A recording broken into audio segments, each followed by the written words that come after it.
부활의 기쁜 찬양 감사합니다. 우리 고난 주간을 지내고 오늘 우리는 부활주일을 맞이했습니다.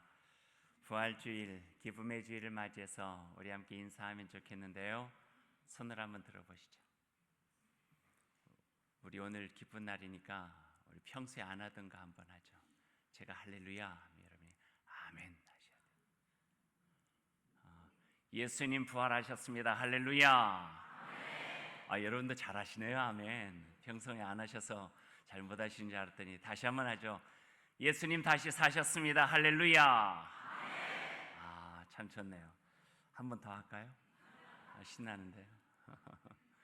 어둠의 권세 이기시고 죽음의 무덤 이기시고 예수 그리스도 부활하셨습니다. 할렐루야. 좋습니다. 우리 함께 기도하시죠. 하나님 감사합니다. 어둠 이기시고 참 빛으로 다시 사시고 고난 죽음 이기시고 부활하셔서 우리 안에 오셔서 오늘 우리에게 희망과 회복이 되어 주셔서 감사합니다. 그 주님을 맞이합니다. 하나님 우리 가운데 함께 하시고 주님 찬양하며 우리의 삶이 힘들고 어렵더라도 부활하신 예수 그리스도 우리 마음에 새기고 살아가는 기쁨의 참된 삶이 될 수 있도록 주님께서 인도하여 주옵소서. 예수님의 이름으로 기도드립니다. 아멘. 아이러니하게도 지난 주간에 저는 두 마음을 가지고 지냈습니다. 고난 주간에 부활주일 설교를 준비해야 되는 마음을 아시나요? 새벽 예배를 고난 주간 특별 새벽 기도회로 드렸기 때문에 밤에는 고난 주간 설교 준비하고 아침 새벽 예배 마치고 집에 돌아와서는 부활주일 예배 준비하고, 그러니까 고난과 부활이 함께 있었던 시간을 지난 한 주간 동안에 보냈죠. 또 다른 두 마음이 우리에게 있습니다. 오늘이 2017년 4월 16일 부활주일이면서도 또 세월호 3주기가 되는 날이기도 합니다. 3년 전 고난주간에 바다에 침몰한 세월호는 우리에게 큰 슬픔이었고 또 우리 모든 국민들의 아픔으로 아직까지 남아 있습니다. 그나마 바닷속에 있지 않고 목포 신항에 인양되어 거치되어 있어서 조금 마음은 그래도 나아졌지만 그래도 9명의 미수습자가 가족으로 돌아가고 또 모든 것들이 위로가 되어지기를 원하는 저희들의 기도와 마음은 계속될 수밖에 없는 것 같습니다. 2년 전인가요? 부활절 오후에 우리가 찬양제 하잖아요.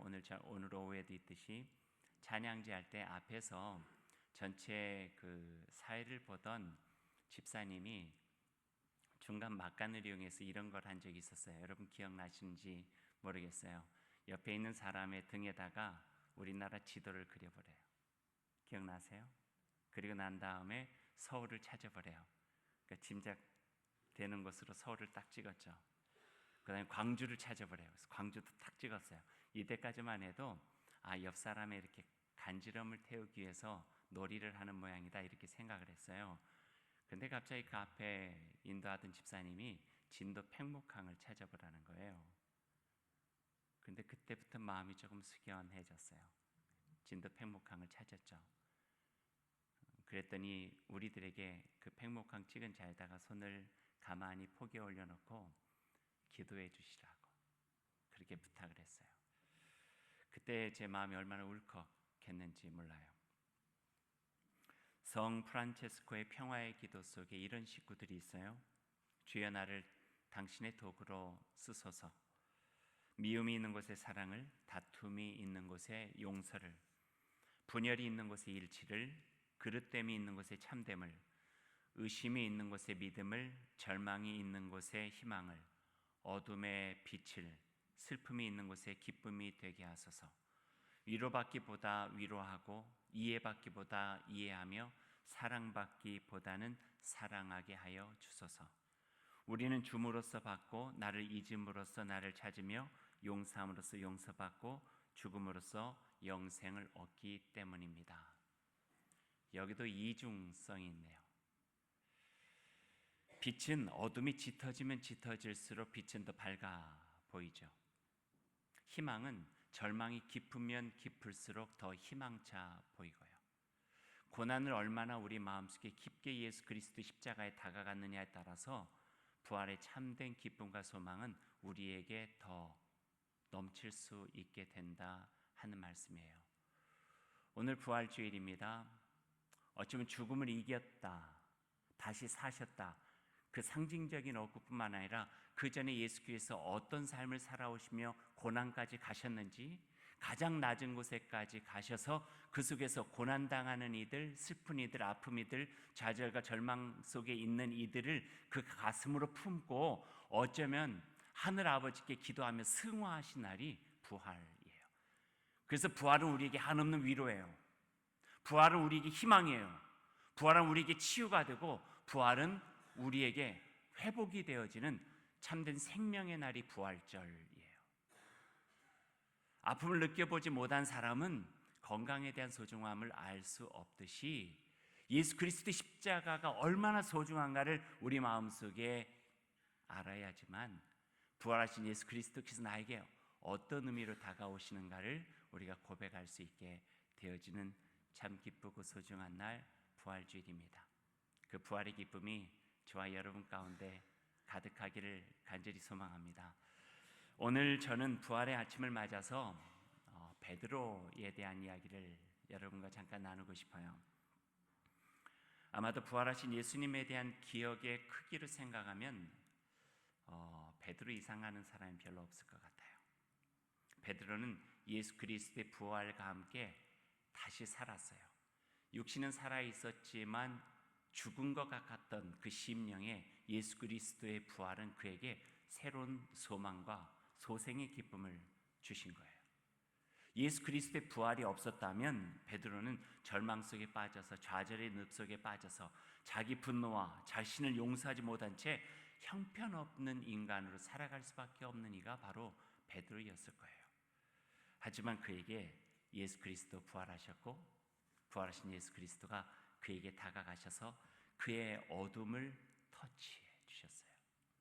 그의 좌절의 심령을 터치해 주셨어요. 자기 존재를 다 잃어버리고 아무것도 아닌 채 나띵으로 살아가고 있는 그 베드로의 그 마음을 어루만져 주시면서 그 속에 부활의 손길로 새로운 생명과 소망을 주신 그 놀라운 사건이 오늘 성경 말씀에 기록이 되어져 있는 거예요. 어둠이 변해서 빛이 되고, 절망이 변해서 소망이 되었죠. 좌절의 늪에서 빠져나와 소명과 비전으로 다시 시작할 수 있게 된 베드로, 그 베드로는 어쩌면 오늘 우리가 부활주일에 만나야 될 예수 그리스도와 함께 또 다르게 만나야 될 소중한 사람으로 우리에게 다가오고 있어요. 베드로가 누군가요? 베드로는 제자 중에 첫 번째 손가락으로 자타가 인정하는 사람이죠. 하지만 십자가를 지고 가는 예수님을 모르는 사람이라 이렇게 부인을 했던 이도 베드로예요. 예수님 말씀이 그의 마음속에 생생히 있을 거예요. 나를 따라오려거든 자신을 부인하고 자기 십자가를 지고 나를 따라오너라. 이 말씀이 그 마음에 있는데 자기를 부인하기보다는 예수님을 부인했어요. 자신을 지키기 위해서. 그가 바로 베드로예요.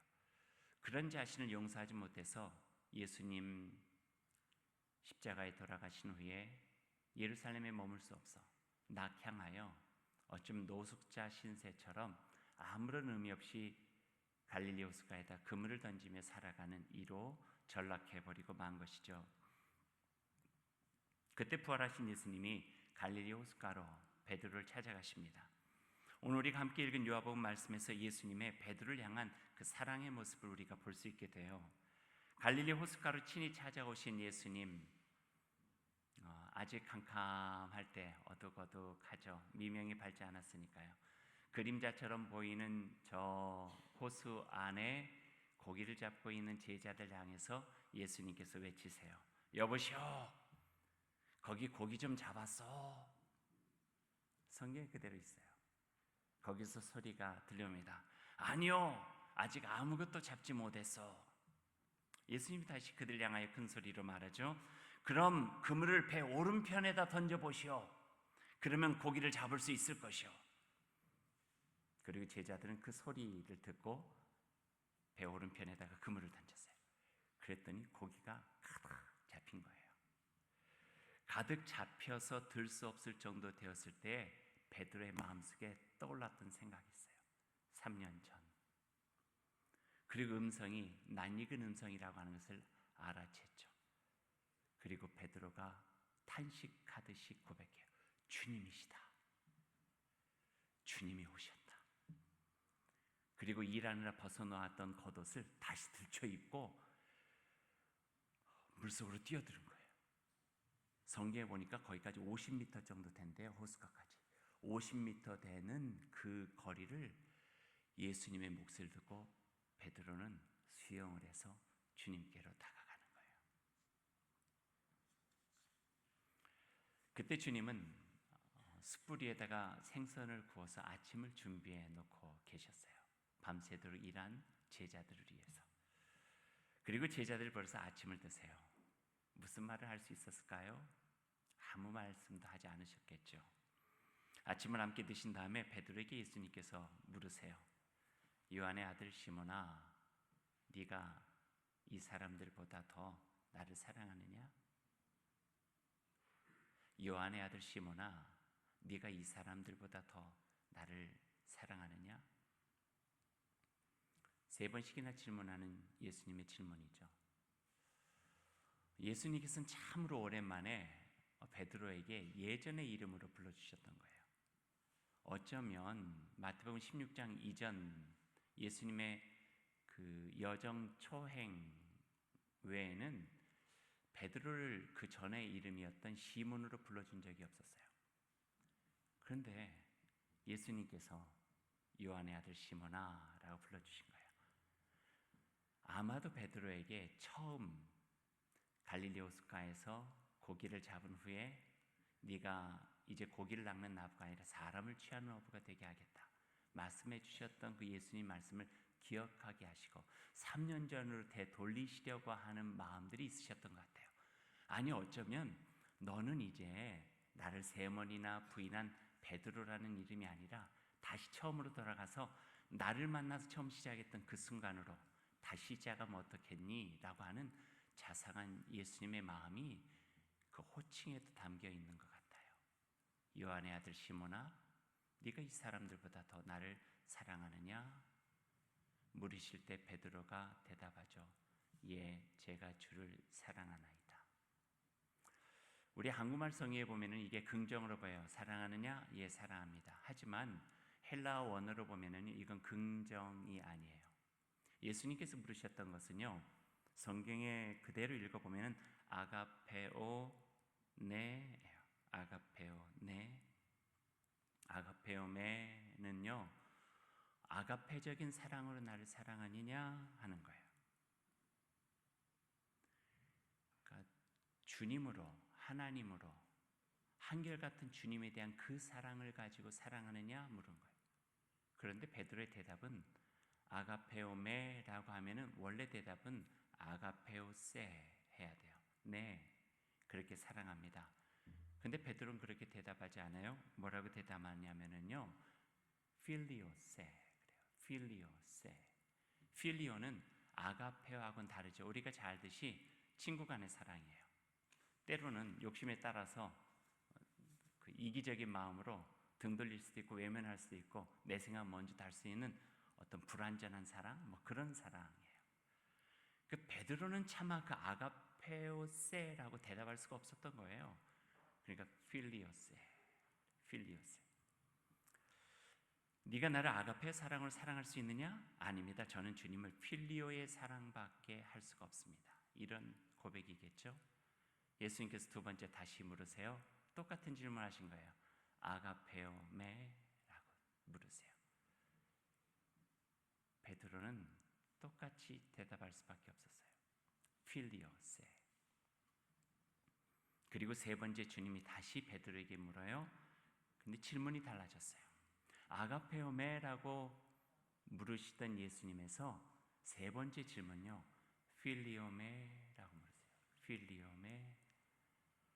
그래, 아가페오 사랑 말고 그래, 그러면은 좀 불완전하고 이기적인 사랑으로 자기가 힘들면 좀 외면할 수 있는 그 사랑으로나마 나를 사랑할 수 있냐? 필리오메? 라고 물어보는 거죠. 그제서야 비로소 베드로가 대답합니다. 필리오세. 주여, 주님께서 제 모든 것을 아시지 않습니까? 오늘 성경에 있는 그대로예요. 주님께 제 모든 것을 아시지 않습니까? 제가 혼장남에다가 3번이나 부인하고 제가 주님에게 사랑한다고 대답할 수 있는 자격조차 없다고 하는 것을 주님이 다 알고 계시지 않습니까? 그러면서 왜 저에게 고문하십니까? 필리오메라고 물어보셨으면 좋을 텐데 왜 아가페오메라고 물으시면서 저를 그렇게 힘들게 하십니까? 그러나 3번째, 필리오메, 그래, 괜찮다. 괜찮아. 나를 그렇게 3번이나 부인했어도 괜찮아. 하지만 조금이라도 나에 대한 그 마음, 그 사랑이 있으면은 그 사랑으로나마 나는 족하다. 필리오메, 필리오세. 주님께서 베드로의 자리까지 내려가셔서 물으신 거예요. 그 사랑 한 가닥이만으로도 나는 족하다. 이 사랑 기대하지 않는다. 이 사랑이다. 신적인 사랑은요, 하늘에서 이루어지는 사랑이 아니라 저 낮은 곳에서 이루어진 사랑이에요. 그래서 빌립보서 2장에 보면은요, 너희 안에 이 마음을 품어라. 곧 그리스도 예수의 마음이니 그는 근본 하나님의 본체시나 하나님과 동등됨을 취할 것을 여기지 아니하시고 오히려 자기를 비워 케노시스, 종의 형체를 가져 사람들과 같이 되었고 사람의 모양으로 나타나셔서 자기를 낮추시고 죽기까지 복종하셨으니 곧 십자가에 죽으십니다. 십자가지 낮아지시고 더 낮아지고 넘는 그때까지 낮아지셔서 그곳에 있는 사람까지 십자가의 은혜로 구원하시고자 하시는 예수 그리스도의 마음인데, 갈릴리 호숫가에서 3번 부인했다고 해서 외면하고 네가 어떻게 그럴 수 있어? 꾸짖으시는 예수님이에요? 아니죠. 손잡아 주셨죠. 그리고 그 낮은 사랑을 통하여 다시 품어주셨죠. 그리고 오늘 성경 말씀 19절에 보니까 이제 됐다, 나를 따르라, 내 양을 먹이라, 내 양을 치라, 내 양을 먹이라, 그러기 위해서 나를 따르라 하고 예루살렘으로 그 손을 잡고 다시 이끌어가는 주님의 모습을 우리가 보게 됩니다. 그분이 바로 부활하신 주님이에요. 그분이 바로 부활하신 주님이에요. 2000년 전에 어떤 역사적인 기록 속에 남아있는 종교적 기념비와 같은, 기명물과 같은 그런 화석과 같은 예수님 아니에요. 그 예수님은 지금 오늘 우리에게 다가오시고 낮아지시고 우리의 마음이 어떤 상태이든지 다가가셔서 나병 환자에게 손을 대시듯, 중풍병자에게 손을 대시듯, 혈루병 여인에게 손을 대시듯 우리 마음에 손을 터치하시고 우리의 아픔을 위로해 주시고 우리의 좌절과 절망 속에서 힘을 주시고 다시 나와 함께 일어나자, 그리고 소망과 소명과 희망을 가지고 다시 살아갈 수 있도록 용기를 북돋아 주시는 분, 그분이 부활하신 예수 그리스도, 그분이에요. 그래서 우리는 할렐루야 아멘 하면서 그분을 우리의 삶 가운데 모셔드리고 그분이 우리의 삶 가운데 있음으로 인하여서 우리가 소생되고 우리가 회복되고 우리가 치유되고 다시금 부활하신 예수 그리스도와 함께 좌절의 늪에 있는 사람이 아니라, 절망 가운데 있는 사람이 아니라, 어둠 속에 있는 사람이 아니라, 내 속에 빠져서 분노하고 용서하지 못하는 내 자신 속에 갇혀있는 사람이 아니라 부활하신 주님 예수 그리스도와 함께 다시 일어나서 희망을 바라보며 복된 마음을 가지고 주님을 따라 살아갈 수 있는, 다시 고백되어지는 그리스도인으로 살아갈 수 있는 저희들이 될 수 있다 하는 말씀이에요. 이게 부활하신 예수님이에요. 그러기에 우리는 부활하신 예수님을 맞아들여야 되고 내 안에 있기 때문에 우리도 부활하신 예수 그리스도의 소식을 전해야 돼요. 예수 그리스도, 그분은 살아나셨습니다.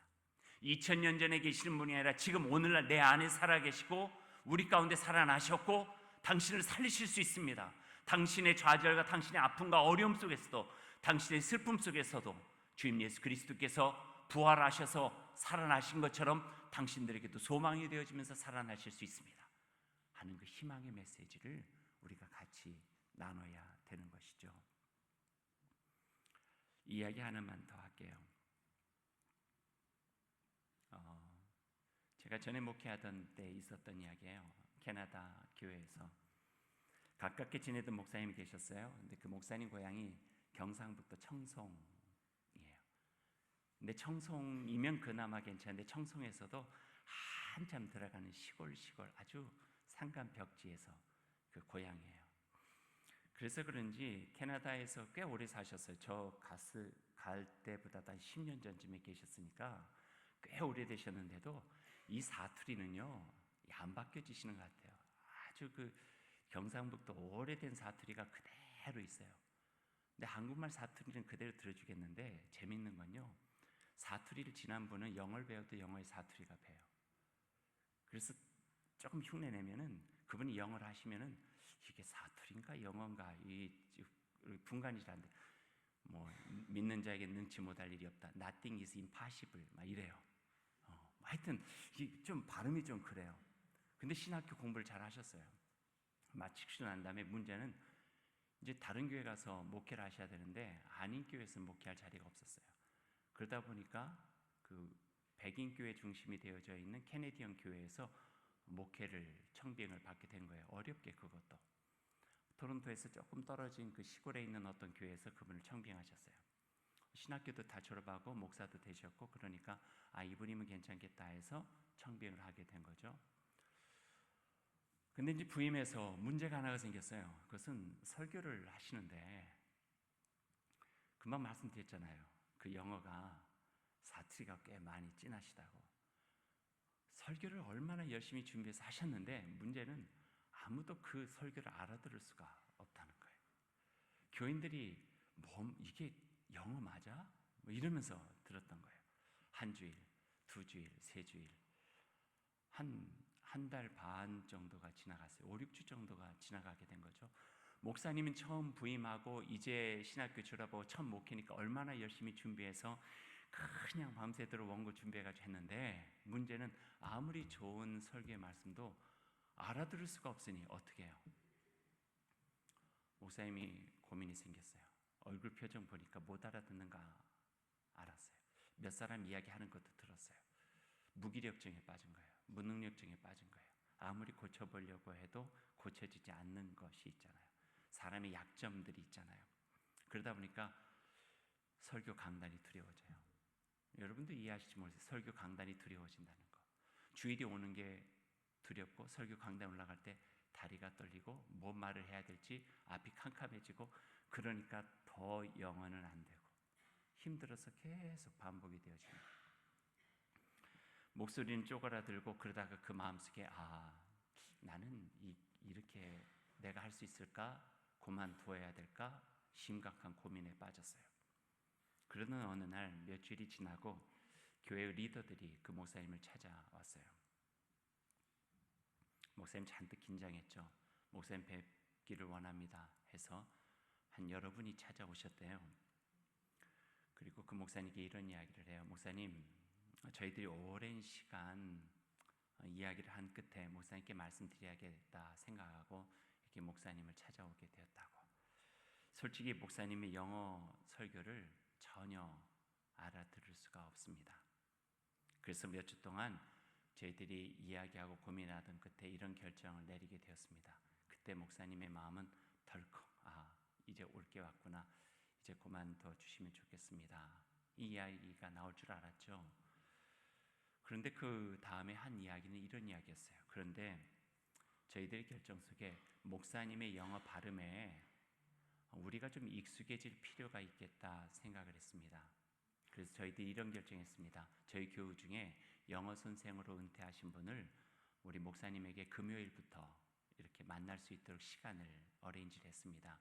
그래서 목사님의 원고를 보고 수정, 교정을 좀 잘 주고 목사님의 발음을 좀 훈련시킬 수 있도록 설교 원고를 읽어보는 것들을 훈련시킬 수 있도록 그분이 도와주실 것입니다. 그리고 이번 주일부터 목사님의 설교 원고를 복사해가지고 교회에다가 놔두고 우리 교인들이 목사님의 영어를 들으면서 영어 설교 원고를 봐서 목사님의 영어 발음이 어떤가에 대해서 저희들이 익숙해지도록 노력하겠습니다. 그리고 그 다음 주부터 정말 그랬어요. 그리고 1년 반 정도가 지났어요. 2년 가까이 지났을 쯤에 교회 대표가 목사님에게 와서 이런 이야기가 돼요. 목사님 이제 지난주에 교회 대표들이 모여가지고 다시 결정하게 되었는데요.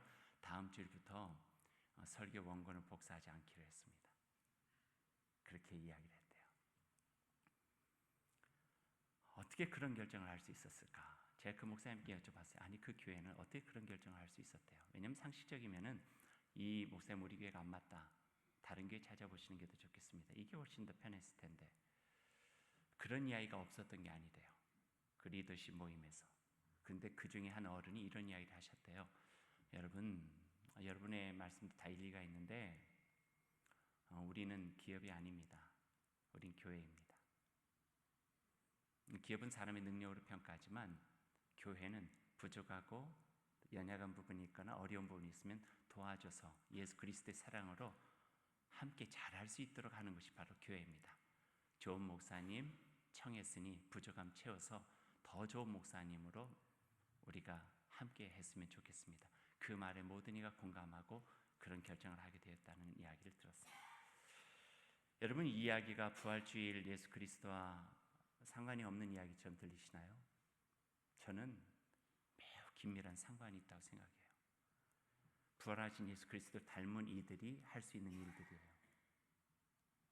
나를 소생시켜 주셨기 때문에, 나를 회복시켜 주셨기 때문에, 나에게 기쁨 주셨기 때문에 만달란트 빛을 탕감받은 자로서 다른 이를 보면서 부활하신 예수 그리스도를 간직한 채 살아가는 그 모습으로 함께할 때 거기서 부활의 소식이 들려지는 거예요. 그래서 예수 그리스도의 부활은 지금도 생생히 우리의 삶 가운데 살아있을 수 있는 고귀한 역사적인 사건일 뿐만 아니라 지금도 생명의 사건이 바로 예수 그리스도의 부활이라고 하는 말씀이에요. 그 부활하신 예수 그리스도를 여러분에게 오늘 소개합니다. 그분을 만나십시오. 그리고 만났으니 여러분도 부활하신 예수 그리스도를 닮은 그런 사람으로 살아가며 이 땅에 부활의 소식이 말로만 전해지는 것이 아니라 하나님 나라에 가득 차오르는 아름다운 생명의 소식으로 전해지고 아름다운 사건으로 만들어질 수 있도록 최선을 다하고 기쁨으로 고백하고 살아가는 저와 여러분들이 되었으면 좋겠습니다. 이게 부활절에 주님께서 우리에게 주시는 귀한 말씀입니다. 함께 기도하겠습니다.